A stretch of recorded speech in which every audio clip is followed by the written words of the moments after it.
سر مہمانوں کے حوالے سے دو چار کوشچنز ہیں. ہمارے رویے جو ہے نا مہمانوں کے ساتھ وہ مختلف ہوتے ہیں. مہمانوں کے رویے بھی ہمارے ساتھ بہت خراب ہوتے ہیں. نہیں اس میں یہ ہوتا ہے کہ کچھ مہمانوں کے لیے ہمارے برتن خاص نکلتے ہیں اور کچھ مہمانوں کے لیے عام نکلتے ہیں, اور کچھ کی تواضع بس نارمل روٹین میں کی جاتی ہے اور کچھ کی بڑی خاص کی جاتی ہے. تو یہ رویے کیا کہلائیں گے؟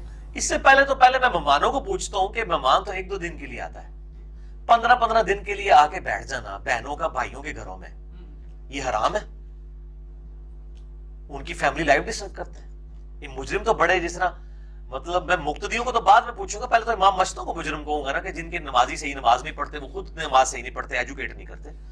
پہلے مہمانوں کا ایجوکیٹ ہونا چاہیے کہ مہمان کس چیز کا نام ہے.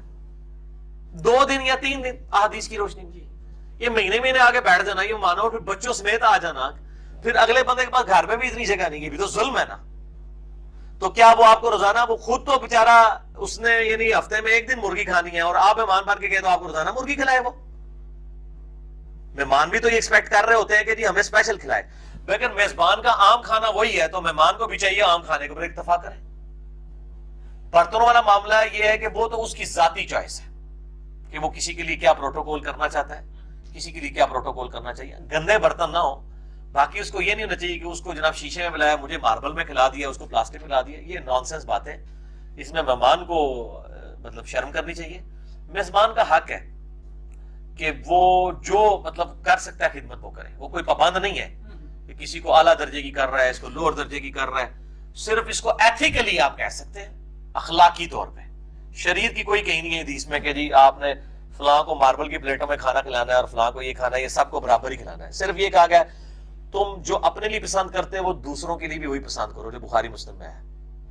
تو میں اگر اپنے لیے پسند کرتا ہوں یہ چیز کہ جی میرے گھر میں آگے کوئی 1 مہینے کے لیے ڈیرا نہ لگائے, تو مجھے دوسروں کے لیے بھی یہ پسند کرنا چاہیے کہ میں اس کے گھر میں بھی جا کے مہینے کے لیے ڈیرا نہ لگاؤں. میں الحمدللہ اپنی پوری زندگی میں جب سے ہوش سنبھالا ہے کسی رشتے دار کے گھر میں نے رات نہیں گزاری, ایون اپنے سسرال بھی نہیں. 13 سال ہو گئے, 1 دفعہ بھی, حالانکہ بالکل 1-1.5 کلومیٹر کے فاصلے پہ. کبھی موقع بھی اس طرح کے آئے ہیں, لیکن نہیں, کبھی نہیں رات گزاری. تو اس لیے کہ کسی کو تکلیف نہ ہو.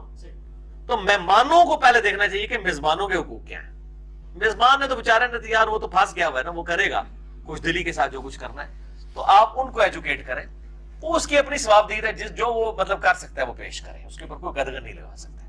ظاہر ہے کہ اب ایک عام بندہ آیا اور ایک پڑھا لکھا آدمی آیا ہے جس کے ساتھ ظاہر ہے تھوڑا ڈیکورم مینٹین کرنا پڑتا ہے, ٹھیک ہے, تو وہ مجبوراً ہے. اب کچھ لوگ ہیں جو ایئر کنڈیشن کے عادی نہیں ہیں, اب وہ جب مہمان آتے ہیں تو ہم پنکھا لگا لیتے ہیں. کچھ لوگ جو رہتے ایئر کنڈیشن میں ہیں ان کی تو ہم پنکھا نہیں لگائیں گے, ان کو پروٹوکول دینا ہوگا. کف کا تو اعتبار کرنا ہی ہوگا.